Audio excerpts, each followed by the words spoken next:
Good morning and welcome to my garden. Today I want to show you my raised bed garden. I have some waist-high garden beds and I just love them. Gardening is supposed to be relaxing and rewarding, but it still requires hard work, lots of kneeling, bending, crouching, and repetitive motion.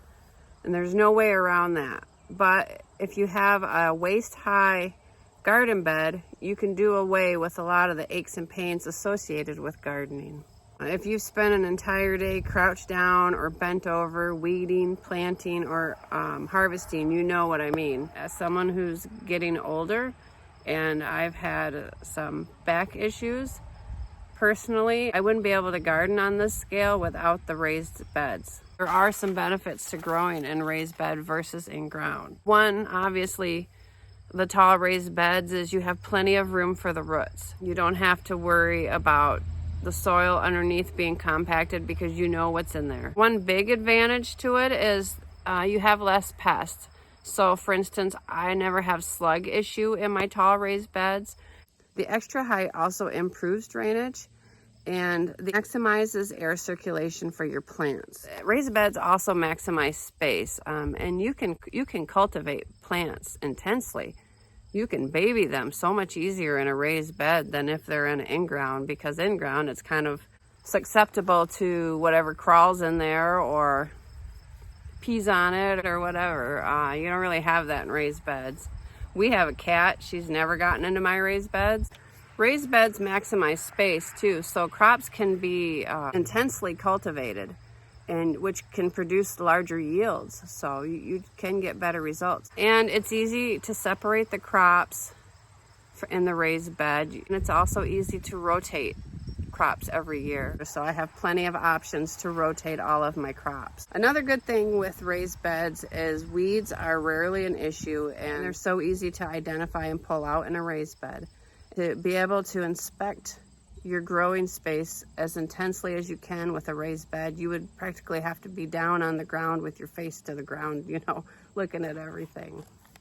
Another good advantage is you don't have to till the soil. So if you like the no-dig, it's really convenient. You just basically top it up every year, add soil or compost, whatever you add to it. It's also easy to fertilize your plants and add amendments because you can target right what you need where you need it. A great benefit of these tall raised beds is the soil is warmer. It warms up faster in the spring and it's warmer in the fall, so it extends my season. So there are some reasons why you may not want a tall raised bed or raised beds in general. First is the cost. To buy the wood, it's expensive. Ideally, you want cedar or another rot-resistant wood. So there's that. Our wood is free. Dave has a sawmill. We have wood honestly coming out our ears. We're very blessed in that. Ours is made with pine, and he protects the inside of it. They're not going to last forever. I don't expect them to.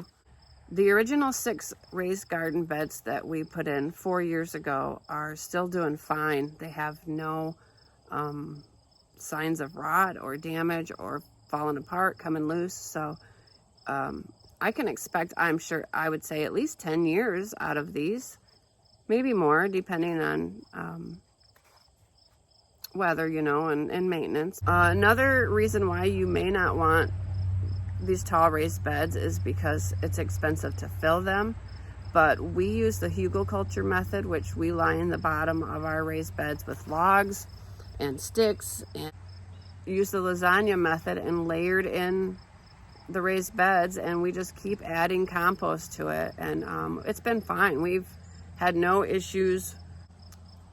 Some people worry about nitrogen loss, which there probably is some, but you just add compost. So you do have to have soil. You can't just have all sticks and branches. You do have to have some soil in there, and it is expensive, especially if you're buying it by the bag. One thing about these big wooden raised garden beds is once it's there, you can't change your design. So you really got to have an idea of how you want your garden to be.